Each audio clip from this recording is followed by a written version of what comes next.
Bersama saya Nanda Aprilia. Informasi pertama, saudara, kelompok Hizbullah kembali meluncurkan ratusan roket ke arah Tel Aviv, Israel. Sistem pertahanan mencoba menangkis serangan itu.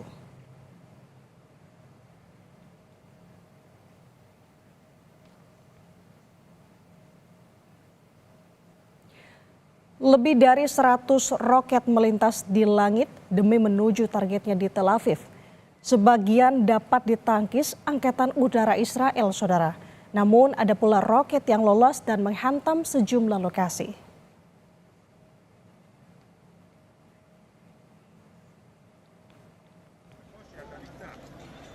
Hizbullah juga meluncurkan roket ke kota Shafram di Israel Utara. Salah satu roket yang diluncurkan Hizbullah menghantam sebuah bangunan berlantai 4. Berdasarkan informasi dari para medis, serangan ini menewaskan seorang perempuan dan melukai 10 orang lainnya.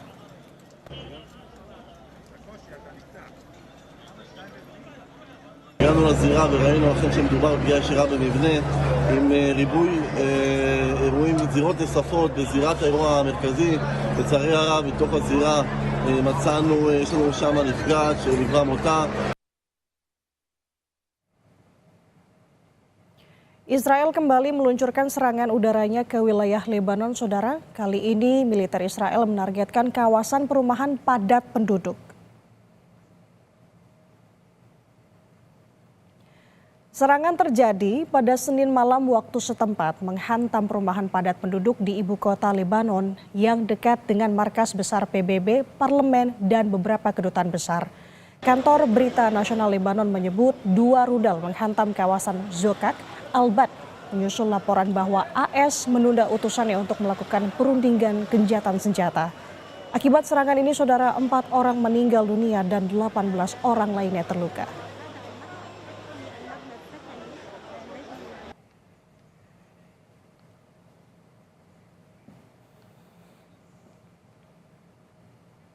Berbicara di konferensi tingkat tinggi KTT G20, Presiden Prabowo Subianto mendorong gencatan senjata di Ukraina dan Gaza. Urgently, immediate ceasefire in Ukraine and in Gaza. Di dunia, Prabowo berbicara dalam sesi pertama KTT G20 di Brazil, Senin waktu setempat. Pertemuan tersebut membahas strategi dalam mengatasi kelaparan dan kemiskinan. Prabowo mengungkapkan program makan gratis bagi anak-anak menjadi bagian dari strategi untuk memastikan generasi muda mendapatkan manfaat pendidikan. Prabowo juga menegaskan hanya dengan perdamaian dan stabilitas, kemiskinan dan kelaparan dapat diatasi. Countries of the G20 to use their collective strengths. We urge urgently immediate ceasefire in Ukraine and in Gaza.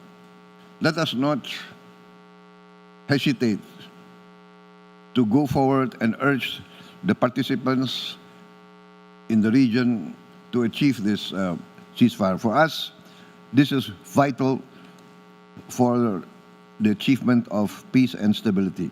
Only by peace and stability we can overcome poverty and hunger. We also urge countries of the G20 to use their collective strengths to strengthen multilateral efforts on this issue. Thank you. Di sela KTT G20 di Brazil, saudara, Presiden Prabowo menggelar pertemuan bilateral Indonesia dengan Perdana Menteri India, Narendra Modi. Pertemuan ini membahas sejumlah isu strategis, termasuk potensi kerjasama di bidang pendidikan dan kesehatan. Presiden mengungkapkan kebutuhan Indonesia akan tenaga medis yang mendesak, mengingat saat ini Indonesia kekurangan 160.000 dokter. Selain itu, Presiden Prabowo turut menyambut baik minat perusahaan-perusahaan India di bidang kesehatan, termasuk industri farmasi dan pembukaan cabang rumah sakit asing di Indonesia. Ia menekankan pentingnya meningkatkan jumlah mahasiswa Indonesia yang belajar di India dan mendorong kolaborasi pendidikan yang lebih erat.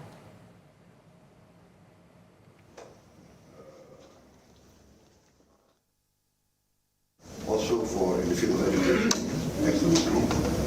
We hope we can increase the number of Indonesian students going to your institutes in India, and also to invite Indian professors, Indian teachers to teach in our because we have a vacuum, we have a shortage of 160,000 medical doctors. Shortage, and we can graduate only 8,000 every year. Presiden Prabowo Subianto juga menghadiri MIKTA Leaders Gathering kedua saudara. Pertemuan diselenggarakan oleh Meksiko sebagai Ketua MIKTA 2024. MIKTA adalah forum konsultatif antar 5 negara, yaitu Meksiko, Indonesia, Korea Selatan, Turki, dan Australia. MIKTA dibentuk pada tahun 2013 melalui pertemuan para menteri luar negeri kelima negara anggota di sela-sela sidang Majelis Umum PBB ke-68 di New York, Amerika Serikat. Pembentukan MIKTA bertujuan memperkuat kerjasama antar negara anggotanya untuk berkontribusi menjawab berbagai permasalahan global. Pertemuan pemimpin 5 negara tahun ini berlangsung di Museum of Modern Art, Rio de Janeiro. Para pemimpin yang hadir yaitu Presiden Prabowo, Presiden Meksiko, Presiden Republik Korea, Presiden Turki, dan Perdana Menteri Australia.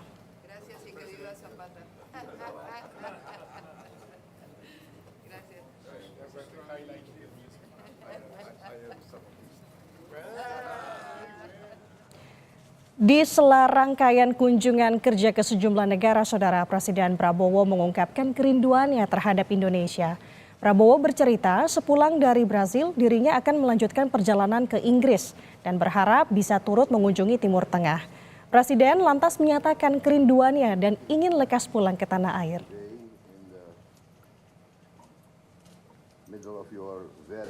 Karena G20 dan APEC itu berdekatan dan jauh, sekalian saya manfaatkan untuk mampir ke beberapa negara, Tiongkok, Amerika. Nanti pulang dari sini saya akan ke Inggris untuk ketemu, bicara masalah ekonomi juga, kemungkinan kita bisa narik investasi, dan dari situ saya juga berusaha untuk mampir di Timur Tengah, beberapa negara di Timur Tengah, hanya kita lihat apakah tanggalnya cocok atau tidak, tapi saya ingin segera pulang sebetulnya. KTT G20 di Rio de Janeiro, Brazil diwarnai unjuk rasa pro-Palestina, saudara. Sejumlah orang berkumpul dan menyerukan Israel menghentikan serangannya ke Gaza, Palestina. Sambil memegang spanduk dan bendera Palestina, sejumlah orang menyerukan genjatan senjata.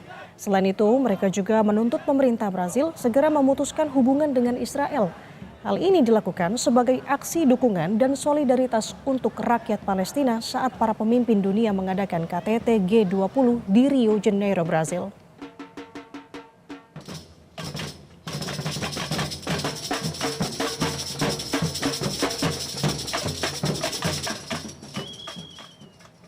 Tetap bersama kami untuk informasi mancanegara lainnya, saudara. Selesai jeda akan ada informasi